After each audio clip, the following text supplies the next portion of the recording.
Hey friends, this is Dolynny TV. Glad to have you aboard this evening as we get on with a new era of Edmonton Oilers hockey this season. The win streak gone, the Vegas Golden Knights do what the Vegas Golden Knights do best to the Oilers. That is beat us in the game of hockey. And now all of a sudden we're talking once again, where can this Edmonton Oilers team get better today? News out of TSN, possibly talking about the Oilers looking to the Calgary Flames for an upgrade on the right side defense. Talking one Chris Tanev. Friends, we'll have more on that in a moment. But before we get too far, I'd like to thank everybody that helped me last night hit 15,000 subscribers. That said, I need your help once again. With live streams comes friends that are just tuning in and having fun hitting that subscribe button. Well, friends, we're below 15,000 again by about 9 or 10 subscribers. So definitely, if you haven't had that chance, do that. Stay up to date with Oilers news, and let's giddy up, shall we? Let's get over here to this Oilers news. The check-in that Darren Dreger on Overdrive mentioned today. I think the Oilers would love to have Chris Tanev. There's a team I hadn't heard about that I heard about today, and I'm not putting them in the realm of being a front runner. Just one of the many teams that has expressed interest in this player. So what we know, friends, to kind of build background on this a little bit, what we know with Chris Tanev is that him and Elias Lindholm were kind of the two big fish out of the Calgary Flames. Noah Hannafin's a wild card. Might stay, might go, who knows what he's doing. But when it comes down to it, Elias Lindholm leaves to Vancouver. That leaves Chris Tanev as the next big shiny piece for the Edmonton Oilers and anyone involved in the whole kind of upgrading situation.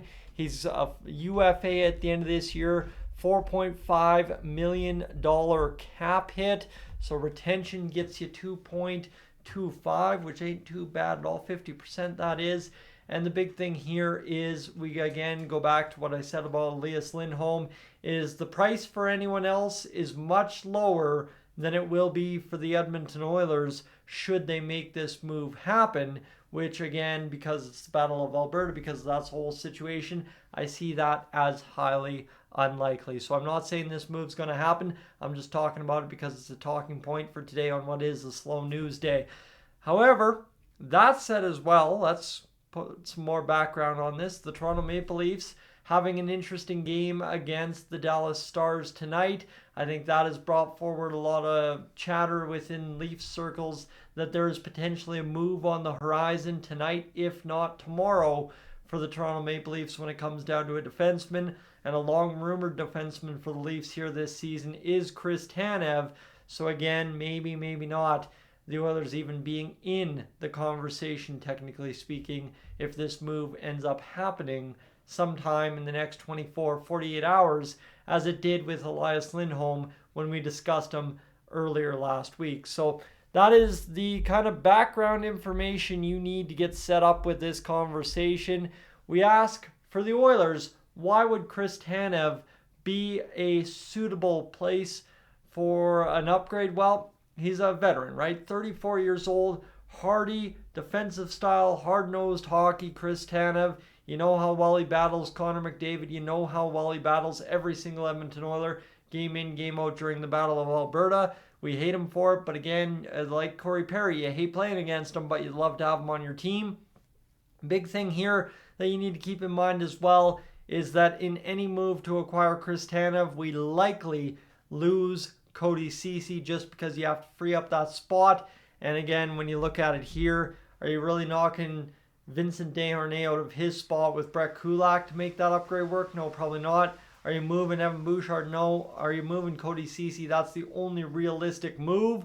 So is Chris Tanev enough of an upgrade over top of Cody Ceci? Physically looking here on this chart, yes. But there's a lot of other things I'm sure the Oilers players would love to say about Cody Ceci that would change Ken Holland's minds, Ken Holland and Jeff Jackson's minds, I should say, when it comes to upgrading on said player Cody Ceci. So what I mean by looking at Chris Tanev here, he's a guy that's never produced points at the NHL level in bunches. He's only ever played one full 82 game season. He's having a healthy year this year, already 47 games, so he's well on pace to kind of get to a good 70 number this year for sure. His first 70 number since that 82 game season, and only his second since 14-15. So this is a guy who, even when we played him in the playoffs this past year, or 2 years ago, 3 years ago, 2 years ago, he was banged up and came and gutted it out. And obviously the Oilers were able to win that series because of, well, one part, Chris Tanev not being fully healthy to ward off the Edmonton Oilers attacks. So I guess end of the day is if he stays healthy and you value him as an upgrade, there is potential there for the Oilers to find something in the Calgary Flames. But again, I'll circle back right to the start of this conversation. It's the Battle of Alberta. It's something that historically has just not happened much.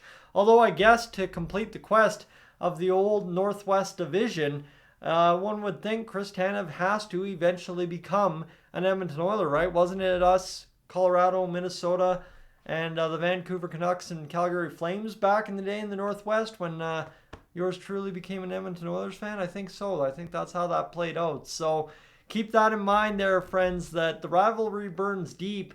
It goes down to the GM chair as well, and I don't think when it comes to it that the Calgary Flames will be looking to make favors for the Edmonton Oilers in terms of allowing Alberta to win a Stanley Cup. Because Calgary, if they love one thing, it's making sure Edmonton doesn't succeed if they're not succeeding.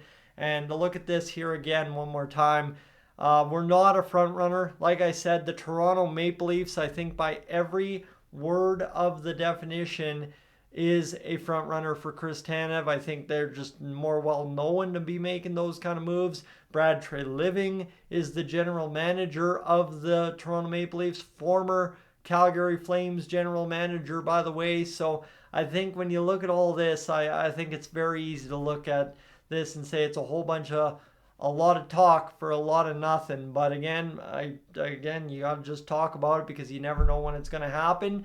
And dating back to my early days doing this, I missed a lot of great conversations with you because I didn't want to talk about stuff I didn't think was going to happen, i.e. Andres Athanasiou to the Oilers. I fought that all year long. Bing, bang, boom, trade deadline happens, and it happens. So usually it's the stuff I don't feel like it's worth talking about that ends up happening. So that's why I talk about everything here nowadays. So friends, thanks for being aboard. Let me know your comments, thoughts, whatever you want to say in the comments section below. Would be interested in talking to you. But again, I'll circle back one more time to the subscribe button thing. That was a nice milestone to hit last night. Obviously slipped back down into the 14,000s. Looking to secure that up here moving forward as of tomorrow. So friends, thanks for being aboard here this evening. I'm Tyson, this is Dolynny TV. We'll catch you tomorrow when I assume we're going to have a little bit more Edmonton Oilers news. And then, of course, yes, indeed, Anaheim on Friday. I am up on out of here.